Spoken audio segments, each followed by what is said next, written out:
Good evening and welcome back to Be Rich. My good friend and nephew Sashwat Swaminathan is here with me in Abu Dhabi. This is our final recording in the UAE. And since we visited Dubai for 9 days, and Dubai being a completely open market, except in politics, was a remarkable case study in open societies. It is not an open society, it is a capitalist society. An open society would mean a liberal society. Dubai is a kingdom monarchy with completely open markets. So then Shashwat came up with the ideas. We talk the difference between open society and capitalism. So these are ideas that are fundamental to me. They shape my thought.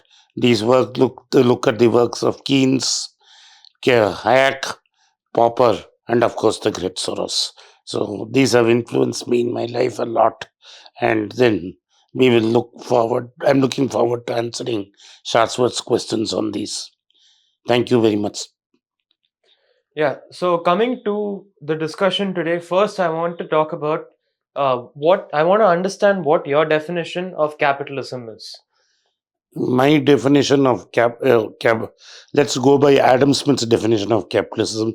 The market will take care of itself. No regulation, and the invisible hand being the regulator. But unfortunately, what happens in such circumstances, because we have a central bank regulating money supply, the rich get richer and the poor get poorer.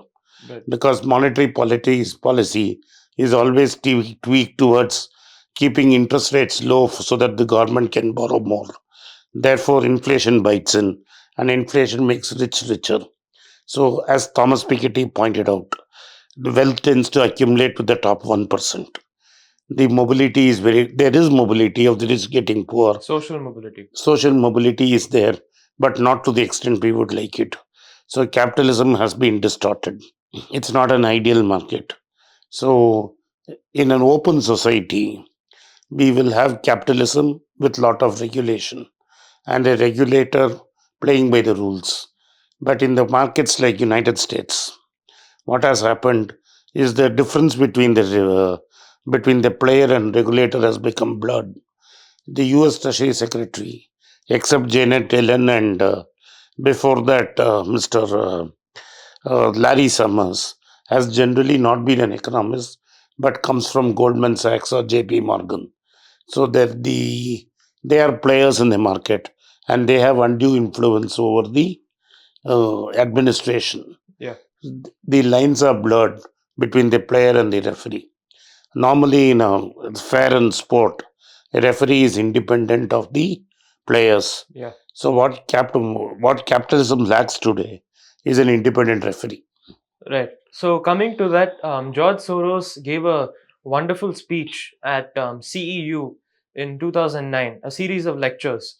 So one of his lectures was, what is the difference between capitalism and open society? Because he says that recently there's been a conflation of these two terms. He says that capitalism has been used in the same breath as open society. But he says there's a key difference which you clearly pointed out, which is that there needs to be a separation between the political process and the market process. He says you can be a free market, you can work with a free market hypothesis while at the same time rejecting market fundamentalism. Yes. What he basically says is that you can be an economist, of a right-leaning economist, while also being a liberal. And he says there are many cases of these people. And Hayek is the greatest example of them. yes, Hayek, in fact, wrote a monograph saying why I am not a conservative. right, But conservatives have hijacked Hayek. yeah, In this case, if you look at India in recent times, the only strong regulator we have had is Rajan in the Reserve Bank. yes, I'll tell you why he's a strong regulator. There was a particular matter where Docomo had to get money from Tatas, and Tatas had the money to repay. And the rules did not allow Tata to repay Docomo. right. And the rules didn't allow it. Yeah, the rules didn't allow it. So he put his foot down and said no. Sometimes rules need to be changed. No. Yeah, that is the policy of the executive. Yeah. As a regulator, he said no. No what? no to sending money abroad. Yeah. Why it was noteworthy is Rajan himself began his career with Tatas Yeah. as an employee of Tatas, and his brother at that time was a very big official of Tata and Sons. Yeah. He was the brand custodian. It's one of the rare instances where a regulator put his foot down. And Tata is a big brand in India, Yeah. and they can get a lot of social and moral pressure to bear. And he said no. So, unless you send to say no, then capitalism tends to become crony capitalism. Yeah. Right now, what is happening in India?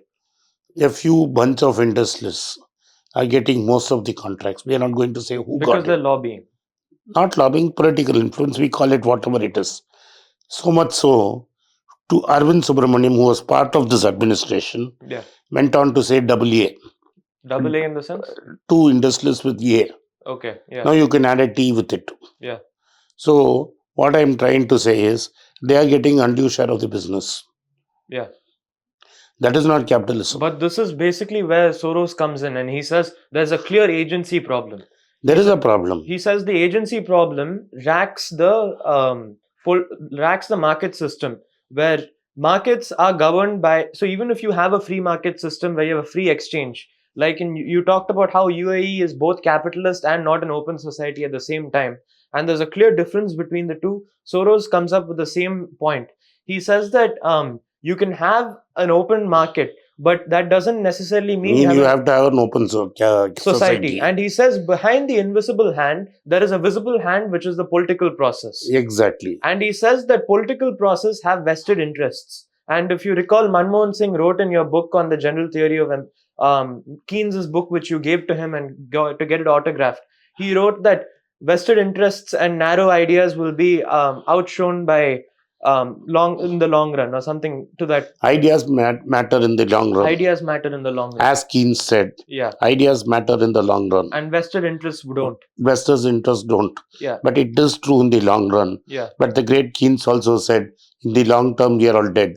Right. So coming to that, George Soros basically says that the problem here is that politicians are supposed to be the referee. They regulate the system. And No. The politicians are not. That's the problem. But the politician should not be the referee.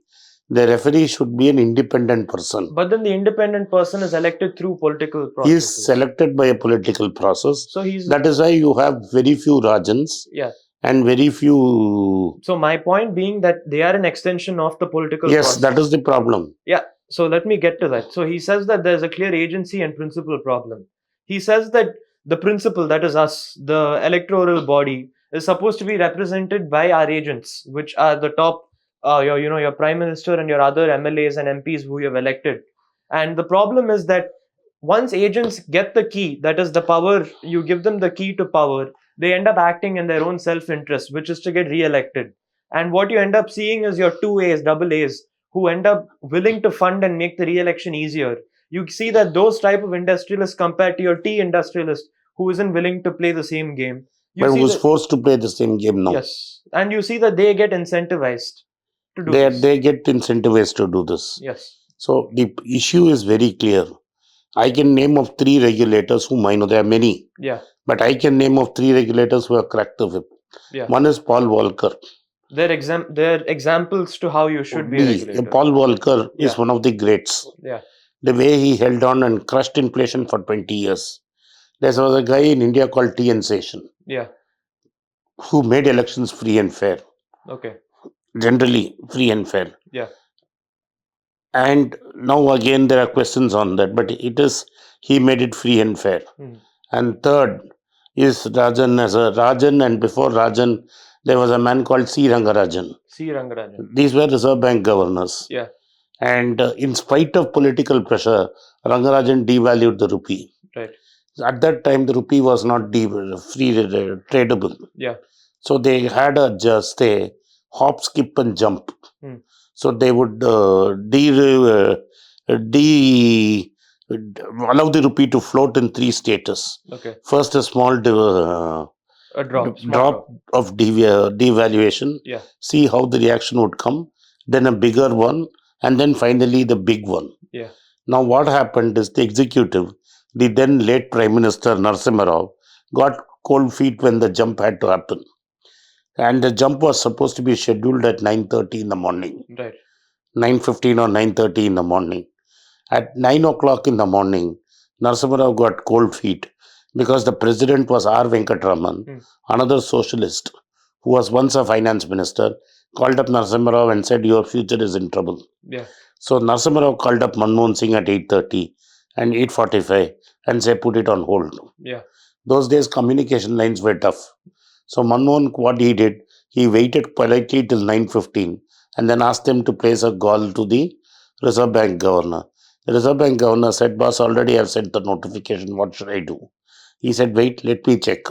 So again, they put the phone down and the Prime Minister was called by the Finance Minister and said, "Sir, the notification is already gone." Then there was no way to pull it back. The rupee devalued. The rest is history. Right. So sometimes you have to have a sleight of hand Yeah. to do what you have to do. Yeah. And like Manmohan Singh said in an interview to an economist, Right. which was an economist interviewing an economist, which he says in a democracy, the best solution is not possible. The second best solution is not possible. And which interview was this? With Balachandar, 50 Okay. great economists of Indian. I'll give you that paper. Yeah. So he said the best interview is not possible. The second best interview Solution. is not possible. Yeah. So we are forced to take the third best solution. Yeah. Now, why did he didn't say that in that interview, but why he meant it when I talked to him is that left was always part of a coalition in India from the 1990s till this government came to power. Yeah. And the left would not never allowed us to touch the labor policy. Right. So we could never become another Vietnam or China or Southeast Asia because we could not dismantle the labor laws. Yeah. So he had to Because choose. it's unpopular. The left didn't allow it. Yeah. And the left had the key to power. Yeah. So what did he do? He just chose an unregulated sector, never allowed it to be regulated. Like IT sector was no regulation from the government, and it became too popular and too big for politician to regulate it. And before what the politician realized what it was doing, the industry was worth more than $100 billion and was employing more than 10 crore people, directly and indirectly. Right. Any attempt to regulate would have backfired on the government, so the government kept quiet. So the agency problem mitigates because as soon as you try to regulate it, you end up shooting yourself in the foot. Exactly. So this is an example of taking the third best solution. Yeah. The best solution in 91 would have been to take out the labor laws, and for us to be an agrarian from an agrarian society to move to a manufacturing. But because the agency problem which you said was there, we had to take the third best solution and directly become a services empire. Yeah. So this is how it manifests. So to fight so that's where I come to. And even today, in the AAT issue, the A and A are not able to get into software. Yeah. T had a software from 1960s. Yes. So he benefited from this boom. The A and A, in spite of their best efforts, are not able to buy an Infosys or at HCL. Yeah. You can buy a cement factory, I can buy a paint factory. But buying a services company is very difficult. Yeah. The original A has been trying it for a long time. He has not been successful. Yeah. So this is the success of that reform, where agency cannot touch that. Right. So coming to the Soros lecture again, what I found lacking, or I wouldn't say lacking, but something which all of us need to work towards, is Soros doesn't give an exact solution to how to solve this agency problem. He gives multiple examples of where it's been overcome, but then he doesn't give a sure shot solution. Like, there is no sure shot solution. Yeah. So what do you think is the way forward where we can sort of align the interests of both the agent and the principal together? I am 55. Yeah. Right. Yeah. So I don't think a solution is going to. I don't think in my lifetime a solution is going to be found. Because democracy, I don't know, I don't have an answer. Yeah. Democracy is instant gratification. Yeah. What Soros and I recommend is delayed gratification. Yeah. Delayed gratification is possible in individuals. Yeah. is not possible in crowds. And Like that's Nietzsche, I don't know, you must remember, Nietzsche had a crowd. What an had a quote. What is not possible by one person is possible among mobs. yeah. So democracy is ruled by mobs, is mobocracy. But Very harsh but true. but that's where Soros says that the exact problem which you're stating is the root of free markets, in the sense that free market says that even if one individual buyer or seller steps away from an exchange because of their moral or ethical implications, there'll be millions of other buyers willing to step in. So the problem is when you extend this market fundamentalism philosophy beyond, in the market it works fine and dandy, but the problem is the market doesn't require any moral obligations before considering But a the purchase problem, price. the problem in the markets is Yeah, it's not truly a free market because, like, if you're watching what is happening in the Federal Reserve, yeah, the market participants are saying, let us socialize the losses and privatize the profits. yeah, What do you mean by socialize the losses? yeah, When Lehman Brothers collapses, the government should take over. yeah. When Lehman Brothers makes profits, I will take it. This is exactly the agency problem. Exactly. The agent acts in self-incentive, Yes. Now, now coming back to the current mistake, Jerome Powell is increasing interest rates, which and is good. We which is didn't good expect because, him to do yeah, it. which I still have Your reserve, you my. reserve your I dividend. want him Yeah, to go to 5.5 before I pat him on the back. yeah. He's at 3.25. So I Way too low. don't want to be too quick on the There are gun. 4 to 5 hikes to go. At least 3 hikes more to go Yeah, of 0.75 each. 0.75 each. Each. But I That's don't think that he's going to. Anyway, yeah, yeah. But whether he does it in 3 or whether he does it in 6, yeah, I leave it to him. But he needs to do that. right. Now already you are seeing the participants who are now used to the punch bowl being replenished every time the market corrects. They wanted to be put back. They want to be put back. They're saying no liquidity, profits are going down. Yeah. But who is hurting? The poor are hurting. The same guys who want the punch bowl back. The poor are not going to be benefited if there's a punch bowl. Yeah. But then that's what they've been convinced. Yeah. So the problem is Yeah. the market participants are now running high Yeah. and they are not willing to take regulation and what is good. Yeah. What is good is very high rates, crushing inflation, fall in moderation in asset prices. But this is where Soros said that although let's say 80%, forget USA, at least in India, 99% of the population requires something else. But then the 1% is lobbying and is able to convince the 99% That is that what the 1% needs is the good thing. no, Like no. how, Then what 99% needs is also being met. but is it real? No, but then, so let's take the example of the estate in the UK where the estate tax was repealed. It's for the 1% elite, which was, that's what Soros says.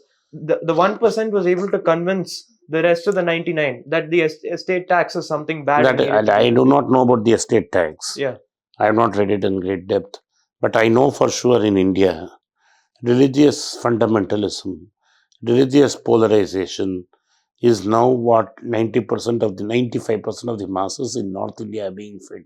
yeah, The South is different. 90% of North India is being driven on religious polarization. There's a complete capture of media and everything. So, in the frenzy of communal propaganda. communal propaganda, you are masking Real issue. the real issue where 1% of the population is getting away with the whole thing. Right. And Exactly. yeah, it is cynical Yeah. because I am part of that 1%. Yeah. But then people in the 1% need to step out and stand and say this is Why not should I good. say that? There's no incentive. There's no incentive for me to say that. Yeah. You're better off incentivized to clap and say what a great job. Exactly. Yeah. And that is what media is doing. Media is owned by their 1%. Yeah. And that's what the media is doing. Right. So, if open society is one, in which regulations are independent, Yeah. and the executives are independent, and policy makers are held to account. And for this, you need a strong constitution. Not only India has the best constitution, the constitution should be implemented by, honestly, that is missing.